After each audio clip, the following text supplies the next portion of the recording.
Pwy oedd Gwenllian ferch Gruffudd a sut y daeth hi'n symbol pwerus yng Nghymru'r oesoedd canol? Ar ddiwedd yr unfed ganrif ar ddeg, ganwyd Gwenllian yn ferch i deulu brenhinol Gwynedd. Roedd hi'n ferch i Gruffudd ap Cynan, un o arweinwyr mwyaf dylanwadol y cyfnod. Priododd Gwenllian a Gruffudd ap Rhys, tywysog y deheubarth, a daeth hi'n rhan o linach frenhinol y de-orllewin. Ar y pryd, roedd yr arglwyddi Normaniaid wedi llwyddo i gipio tiroedd helaeth yn y deheubarth. Pryn oedd y tiroedd ar ôl iddynt, dim ond coedwigoedd a mynyddoedd caio yng Ngantref Mawr.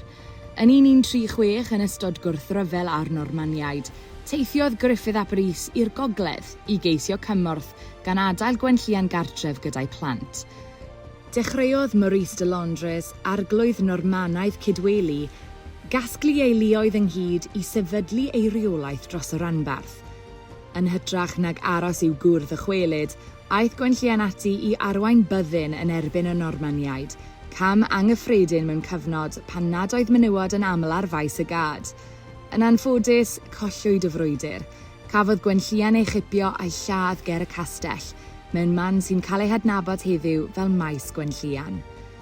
Parhaodd ei hetifeddiaeth drwy ei mab, Rhys ap Gruffudd, a ddaeth yn adnabyddus fel yr arglwydd Rhys, un o dywysogion mwyaf pwerus Cymru yn y ddeuddegfed ganrif.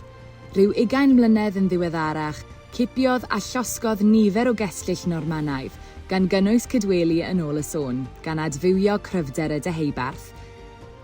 Heddiw, mae Gwenllian yn cael ei chofio fel gwraig frenhinol a arweiniodd ar faes y gad ac yn symbol wrthryfelgar heb ei hael. Ewch i Gastell Cydweli i weld ei chofeb a dysgu mwy am hanes yr arwres anhygoel. Cadw, lles pawb.